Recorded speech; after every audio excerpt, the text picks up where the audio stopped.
The fastest way to lose everything is to believe nobody can take it from you. In my experience, people rarely fall because of bad luck. Most of the time, they fall because they become so certain of their own power that they stop paying attention to the small details. And on that Tuesday morning in downtown Chicago, Cole Whitman was not paying attention to anything except himself. The glass doors of the Whitman Grand Hotel slid open as he stepped into the lobby, his polished shoes clicking across imported marble floors. A 20-foot crystal chandelier hung overhead. Fresh white orchids decorated the front desk. Guests rolled designer luggage across the lobby, while hotel staff moved quickly from one task to another. Everywhere Cole looked, he saw proof of success, or at least what he believed was his success. "Good morning, Mr. Whitman," a manager said as he hurried over. Cole barely nodded. His attention was already fixed on the massive digital display near the entrance. His face covered the screen. CEO, founder, visionary. The words rotated beside photographs of the newest flagship property scheduled to open later that afternoon. Cole smiled to himself. He liked seeing his name attached to things, especially expensive things, especially things that made people think he was untouchable. Today was supposed to be one of the biggest days of his career. Investors were flying in from New York, Dallas, Los Angeles, and Miami. Reporters were expected by noon. By 6 o'clock that evening, Cole planned to announce a partnership deal worth nearly $300 million. The kind of deal that would put him on magazine covers. The kind of deal that would make competitors nervous. As he crossed the lobby, employees straightened their posture. Some smiled nervously. Others lowered their eyes. Cole enjoyed that too. Respect, fear, admiration. Sometimes he couldn't tell the difference anymore. The elevator doors opened. He stepped inside and pressed the button for the executive floor. While the elevator climbed, he checked his phone. Messages poured in from investors, board members, and public relations staff. One message stood out. It came from Vanessa Hart, the company's marketing director. "Big day? Everyone's excited. See you upstairs." Cole smirked. He typed back a quick response before sliding the phone into his pocket. The elevator opened onto the executive level. Floor-to-ceiling windows overlooked the Chicago River. The skyline stretched for miles beneath a bright blue sky. Everything felt exactly the way Cole wanted it to feel. Controlled, predictable, safe. His assistant followed him into the conference room, carrying a tablet and a stack of schedules. "The investors arrive at 11, she said. "Press conference at 4. Signing ceremony at 6. Cole took his seat at the head of the long table. Perfect. Then his eyes drifted toward a framed photograph hanging on the far wall. The picture showed the grand opening of their very first hotel nearly 15 years earlier. Back then, the building had been smaller. The sign outside had been crooked. The furniture had been secondhand. Two people stood in the center of the photograph, holding oversized ceremonial scissors. One was Cole. The other was Danielle Brooks. For a brief moment, his jaw tightened. Then he looked away. Most people in the company no longer talked about Danielle. New employees didn't even know who she was. As far as the public was concerned, Cole had built the empire himself. That version of the story was easier, cleaner, more convenient. "Remove that photo after today's event," Cole said casually. His assistant glanced at the wall. "The founder photo?" "Yes." "Are you sure?" Cole leaned back in his chair. "Nobody needs reminders of people who are no longer part of this company." The assistant nodded and made a note. Cole looked out across the city and smiled again. In a few hours, another hotel would officially belong to his growing empire. Another victory. Another headline. Another step toward becoming the most powerful hotel executive in the country. What he did not know was that somewhere across the city, a black SUV had just pulled away from a private office building. And inside that vehicle sat the one person whose name he had spent years trying to erase. Danielle Brooks was on her way to the hotel. And before this day was over, Cole Whitman would discover that the building he proudly called his hotel might never have belonged to him at all. The black SUV moved steadily through morning traffic while Danielle Brooks sat quietly in the back seat, watching Chicago pass by through tinted glass. She had not been inside the Whitman Grand Hotel in almost 6 years. Not once. Not even when new properties opened. Not even when magazine articles praised the company she helped build. At first, staying away had been painful. Later, it became easier. Then eventually, it became a choice. Beside her sat a slim leather portfolio. Nothing flashy. No expensive jewelry. No dramatic entrance planned. Just documents. Funny how a few sheets of paper could carry more power than 100 speeches. Danielle glanced at the portfolio for a moment before looking back out the window. Her reflection stared back at her in the glass. Older now. Stronger too. The woman staring back no longer looked like the exhausted person who had once spent 18-hour days balancing payroll, cleaning guest rooms when staff called out sick, and greeting customers at the front desk because they could not afford extra employees.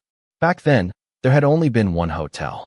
A small property outside Milwaukee with faded carpets and broken air conditioning units. Most people who stayed there never imagined it would become the foundation of a national hotel chain. Danielle remembered every detail. She remembered carrying boxes of supplies through snowstorms. She remembered working weekends while friends went on vacations. She remembered sitting at a folding table with Cole long after midnight, trying to figure out how to make payroll for another month. Those were the years nobody talked about anymore. The years before investors. Before luxury properties. Before television interviews. Before Cole started believing his own publicity. A small smile crossed her face as she remembered the first hotel brochure. She had designed it herself on an old laptop that crashed every 20 minutes. The logo. The colors. The customer loyalty program. Most of the ideas that eventually made the company successful had started during those late nights. Not because she wanted recognition. She simply believed they were building something together. That was the part that hurt the most when the marriage ended. Not losing the relationship. Losing the partnership. Losing the belief that they had been working toward the same future. The driver slowed at a red light. Danielle checked the time. Less than 2 hours until the investor presentation. Across town, Cole was probably rehearsing another speech about leadership and vision. She could almost hear it. He always sounded most confident when the audience already agreed with him. Her phone buzzed. A message appeared from Victor Langston. Everything is prepared. Board representatives have arrived. Danielle typed a short response. Good. See you soon. She slipped the phone back into her purse. The city moved around her. People hurried to work. Delivery trucks unloaded supplies. Morning sunlight reflected off office towers. An ordinary day for everyone else. Not for Cole. And not for the company he believed he controlled. The SUV turned onto Michigan Avenue. In the distance, the Whitman Grand Hotel came into view. Tall. Elegant. Impressive. Exactly the way she had imagined it years ago when it existed only as sketches on paper. Danielle stared at the building for several seconds. Then she took a slow breath and rested her hand on the leather portfolio. The room inside that hotel was already filling with investors. Reporters were arriving. Executives were taking their seats. Most of them expected to witness the biggest triumph of Cole Whitman's career.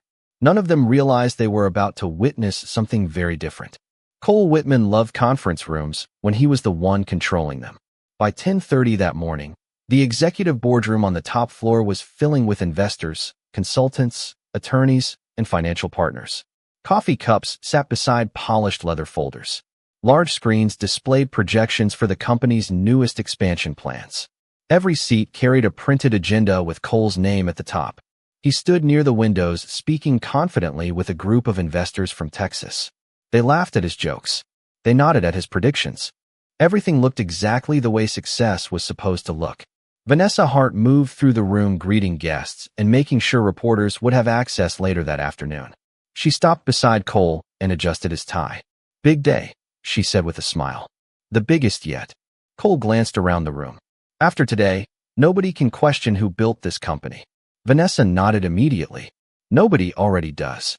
Cole liked hearing that. More than he should have. The truth was that he had spent years reshaping the story. At first, it happened gradually. A magazine interview here. A television appearance there. Journalists asked simple questions. How did the company start? What inspired the growth? Who developed the business model? The first few times, he mentioned Danielle. Then he started mentioning her less. Later, he stopped mentioning her altogether. It was easier that way. Investors liked simple stories. A single visionary founder sounded better than complicated partnerships and old marriages. Before long, people accepted the new version as fact.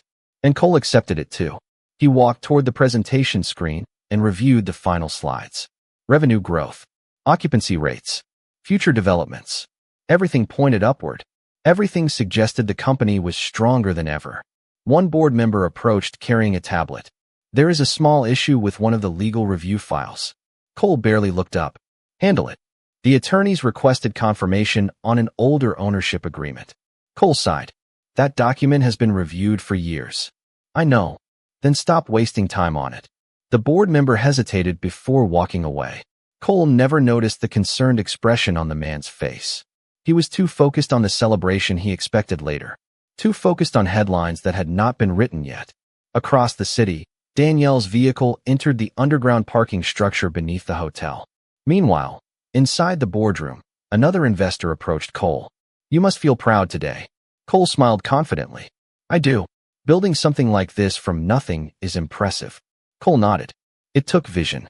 The investor raised his coffee cup. To your legacy. Cole returned the gesture. To the future. Around him, conversations continued. Contracts waited on the conference table. Cameras were being prepared downstairs. Everything appeared calm. Everything appeared certain. Yet sometimes the most important moments arrive without warning. Not with alarms.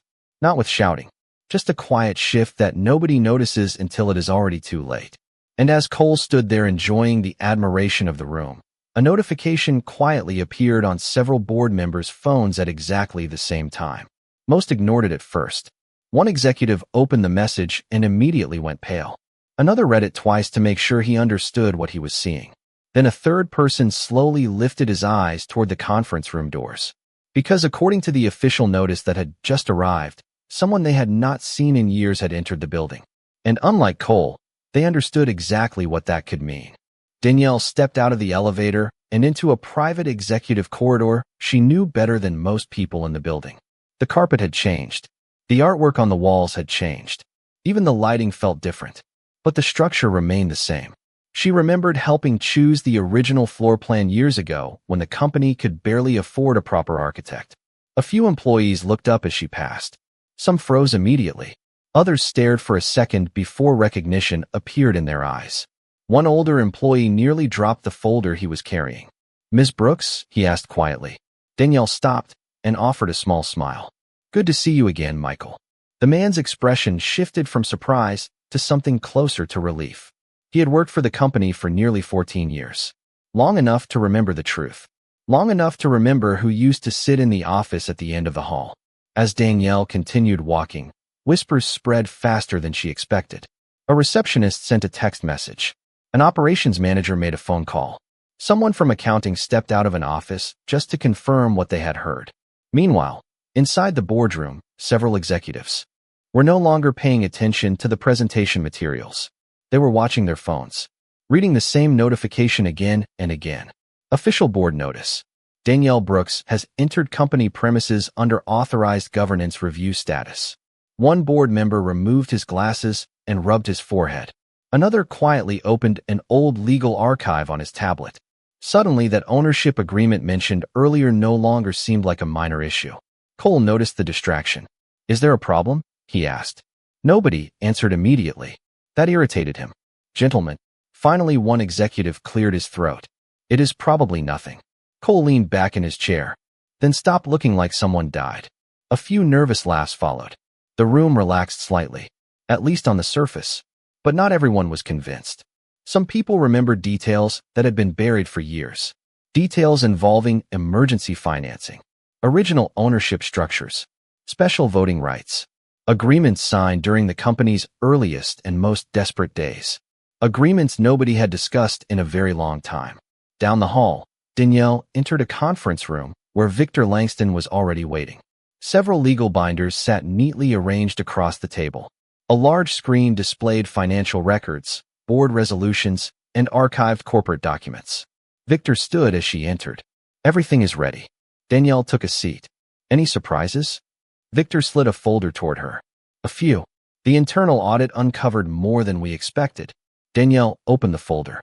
Her eyes moved carefully across the pages. Expense reports, executive approvals, compliance reviews, governance violations.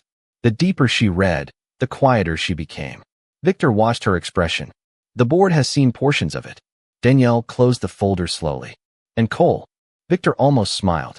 Cole still thinks today is his victory lap. For a moment, neither of them spoke. Outside the conference room windows, Downtown Chicago stretched beneath a clear sky. The city looked calm, ordinary. Yet inside the hotel, pressure was building. Small pieces were beginning to connect.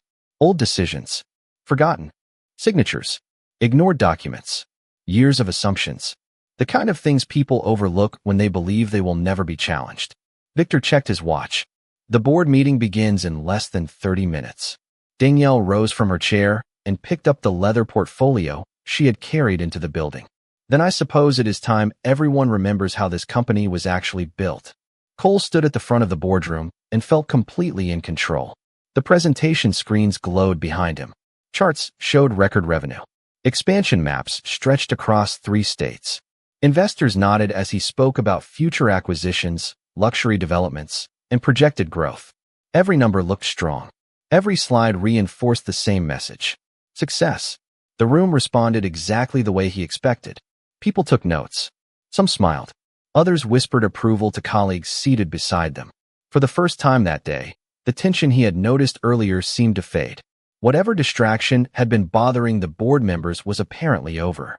At least that was what he believed.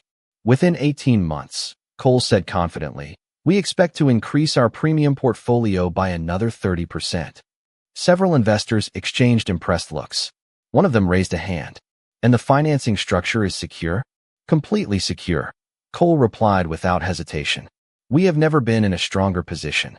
The answer seemed to satisfy the room. He moved to the next slide. More projections. More forecasts. More applause.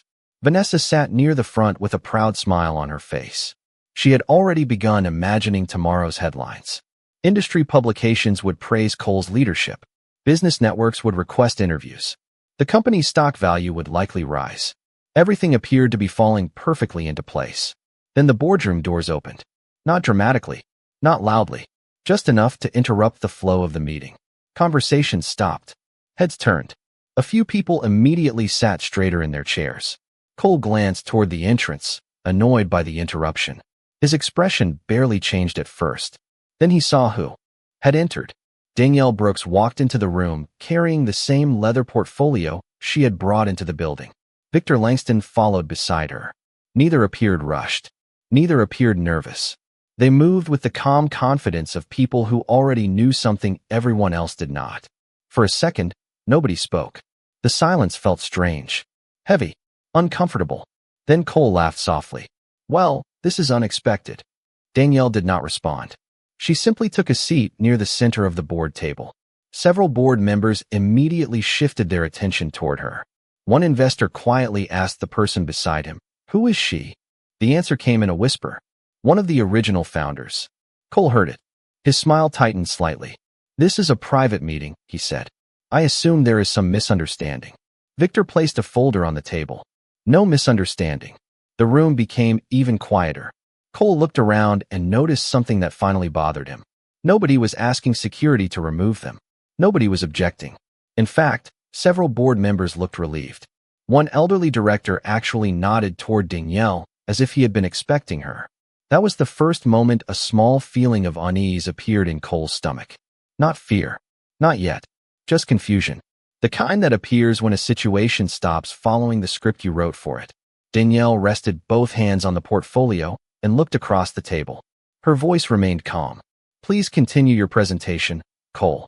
The words sounded polite, respectful even, but something about them felt wrong.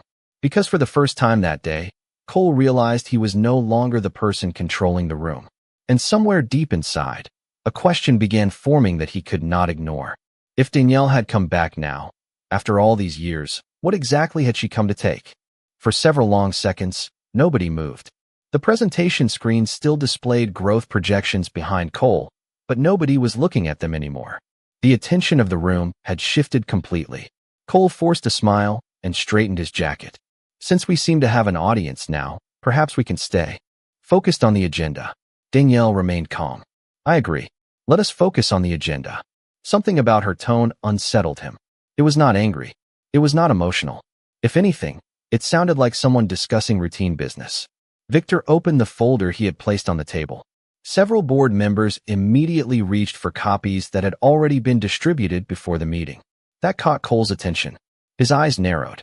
What exactly is this? One of the directors cleared his throat. Corporate governance records. Cole looked from face to face. Nobody seemed eager to meet his eyes. The confidence that had filled the room earlier was fading. In its place was caution. The kind of caution people show when they realize a situation is more serious than they first believed. Victor adjusted his glasses. Over the last 90 days, the board commissioned a review of several historical ownership agreements and governance provisions. Cole laughed once. Historical ownership agreements? We settled those issues years ago. Did you? Victor asked. The question landed harder than expected. Cole felt irritation rise in his chest. I know exactly what I signed. Danielle finally spoke. That is the problem, Cole. You signed them. You never read them. A few people shifted uncomfortably in their seats. The words were not dramatic. They did not need to be. Cole looked directly at her. You came here to discuss paperwork? No, Danielle replied. I came here because paperwork has consequences. Victor activated the screen at the front of the room. The presentation changed. Revenue charts disappeared. In their place appeared an image of an old contract, dated 14 years earlier, signed during one of the most difficult periods in company history. Cole immediately recognized it. The emergency restructuring agreement. He had not seen it in years. This is ridiculous, he said. That agreement is ancient history. Not according to the legal department, Victor replied. Another page appeared. Then another. Clauses highlighted in yellow. Signatures enlarged. Board approvals attached. The room remained silent except for the soft hum of the projector. One investor leaned toward another and whispered something. A second investor began reading the documents more carefully. Suddenly, the atmosphere felt very different. Cole noticed it. He hated it. 5 minutes earlier, these people had been applauding him. Now they were studying paperwork instead. Get to the point, he said sharply. Victor nodded. Very well. He pressed another button. A specific clause filled the screen. Several board members lowered their heads as they reread it. One executive closed his eyes briefly. Another took a slow breath. Danielle folded her hands on the table. Calm, patient, certain. Then Victor looked directly at Cole. The ownership structure you have operated under for years was never as simple as you believed. For the first time that day, Cole felt something colder than irritation. Because judging by the expressions around the room, everyone else already knew what was coming next. Victor let the silence sit for a moment. Nobody rushed him. Nobody interrupted. In a room filled with people who spent their lives making decisions worth millions of dollars, silence suddenly became the most powerful thing in the building. Then he tapped the screen again. The highlighted clause expanded until it filled the display. Section 8.4, Victor said calmly. Founders Protection Provision. Cole crossed his arms. I know what it is. Do you? Victor asked. Several board members lowered their eyes toward their copies. One investor adjusted his glasses and began reading line by line. Another quietly set down his coffee cup. Nobody looked comfortable anymore. Victor continued. 14 years ago, when the company was days away from bankruptcy, emergency capital was secured through a private restructuring agreement. In exchange, specific governance protections were granted. Cole shook his head. That agreement became irrelevant years ago. No, Victor replied. It remained active. He pressed another button. The next page appeared. Then another, each carrying signatures, approvals, amendments, legal confirmations. A complete chain of documentation that had survived every expansion, every acquisition, every new property. Cole felt the room shifting around him. Not physically, socially. People who had been looking at him all morning were now looking at the screen. Looking at Danielle. Looking at the documents. Looking anywhere except him. Danielle remained perfectly still. She did not smile. She did not celebrate. She simply watched the truth unfold. The protection provision grants permanent authority to the founding partner responsible for original operational design, financial recovery planning, and restructuring implementation. Victor paused. That individual is Danielle Brooks. The words landed like a weight across the table. One investor looked directly at Danielle for the first time. You designed the recovery plan? Danielle nodded once. Yes. Another investor leaned forward. The loyalty program? Yes. The operating model? Yes. The expansion framework? Danielle answered calmly. The first version of it, yes. Around the room, people began connecting pieces that had never made sense before. Stories they had heard, articles they had read, interviews that suddenly felt incomplete. Cole saw it happening in real time. He hated it. This changes nothing, he said quickly. I am still chief executive officer. Victor met his eyes. That depends. The room became silent again. A board member slowly closed his folder. Another director folded his hands together. They already knew what was coming next. Cole did not. Not yet. Victor opened a second file. During the governance review, the board also examined compliance issues tied to executive authority. Cole's jaw tightened. What compliance issues? Nobody answered immediately. That frightened him more than any response could have. Then Victor displayed another document.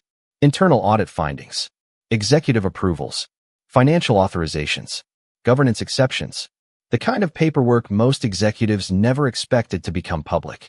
Cole stared at the screen. For the first time all day, he stopped looking confident. Because the expressions around the table told him something he had not believed possible when he walked into the room that morning. This was no longer a presentation. No longer a celebration.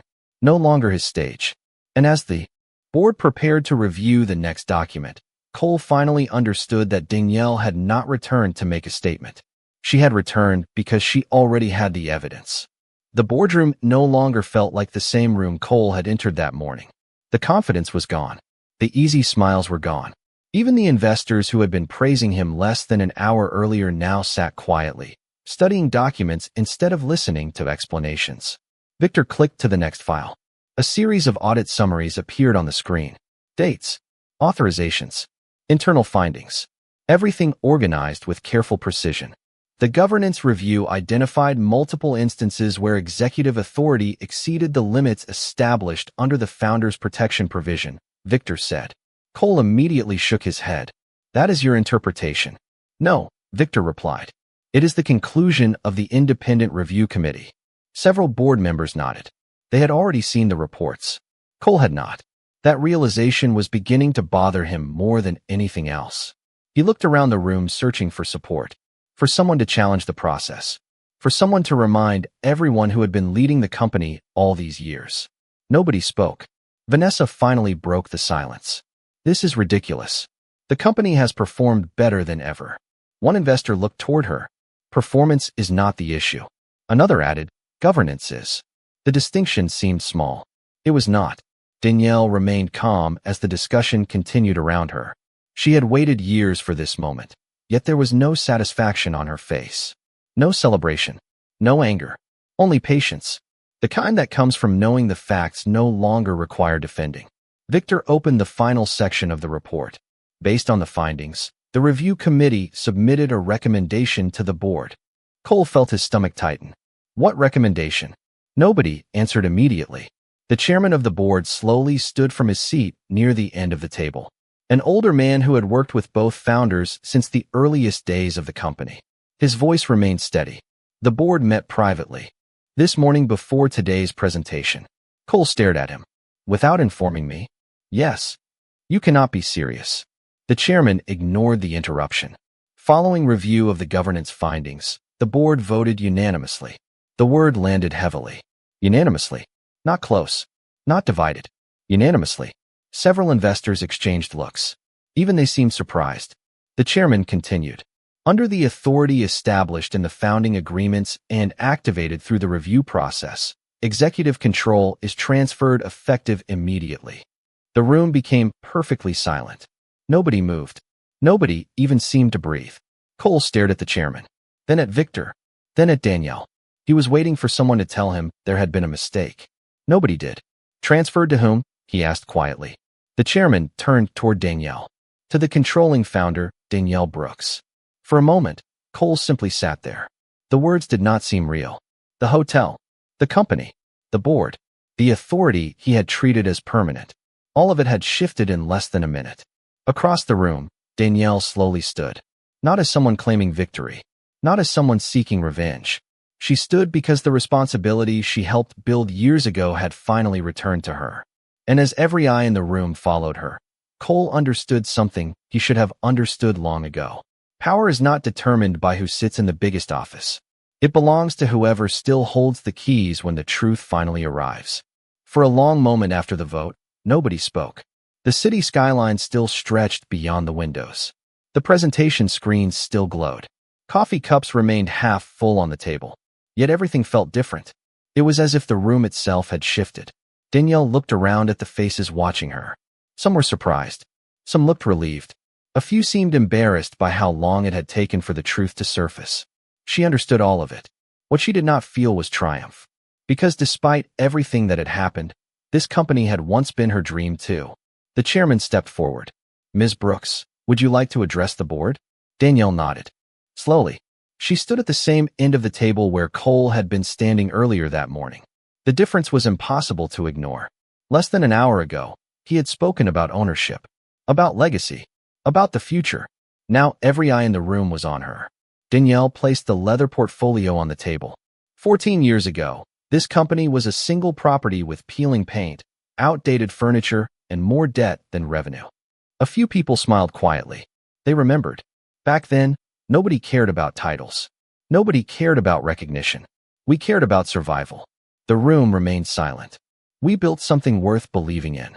Not because one person was smarter than everyone else. Not because one person deserved all the credit.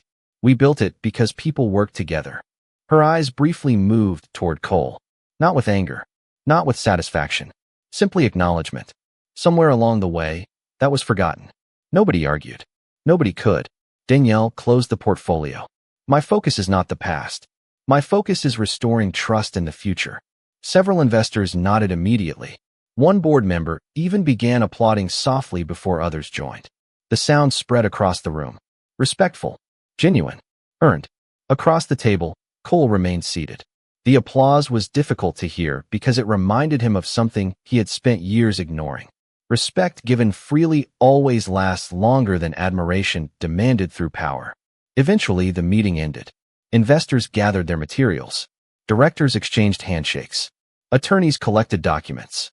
One by one, people approached Danielle to congratulate her, to welcome her back, to discuss the future. Meanwhile, Cole quietly packed a small cardboard box with personal belongings from the executive office. A framed photograph, a few awards, several notebooks. Nothing looked particularly important now. As he stepped into the hallway, employees passed by. Some greeted him politely. Others simply continued working. The world did not stop. It rarely does. At the far end of the corridor, Danielle emerged from the conference room, surrounded by executives discussing upcoming plans. For a brief second, their eyes met. Cole seemed ready to say something. Perhaps an apology. Perhaps an explanation. Perhaps a request. Danielle simply gave a small nod and continued walking. The conversation around her never paused. Neither did she. Later that evening, long after the reporters had left and the investors had returned home, Danielle stood alone in the executive office overlooking the city. The lights of Chicago stretched for miles beneath the night sky. The same view she had once imagined during those difficult early years. Only now it felt different. Not because she had won, but because she no longer needed anyone else to recognize her value. The company was moving forward. The truth had finally caught up with the story. And sometimes that is the most satisfying ending of all. Not revenge. Not humiliation. Just the quiet moment when what belongs to you finally finds its way back home.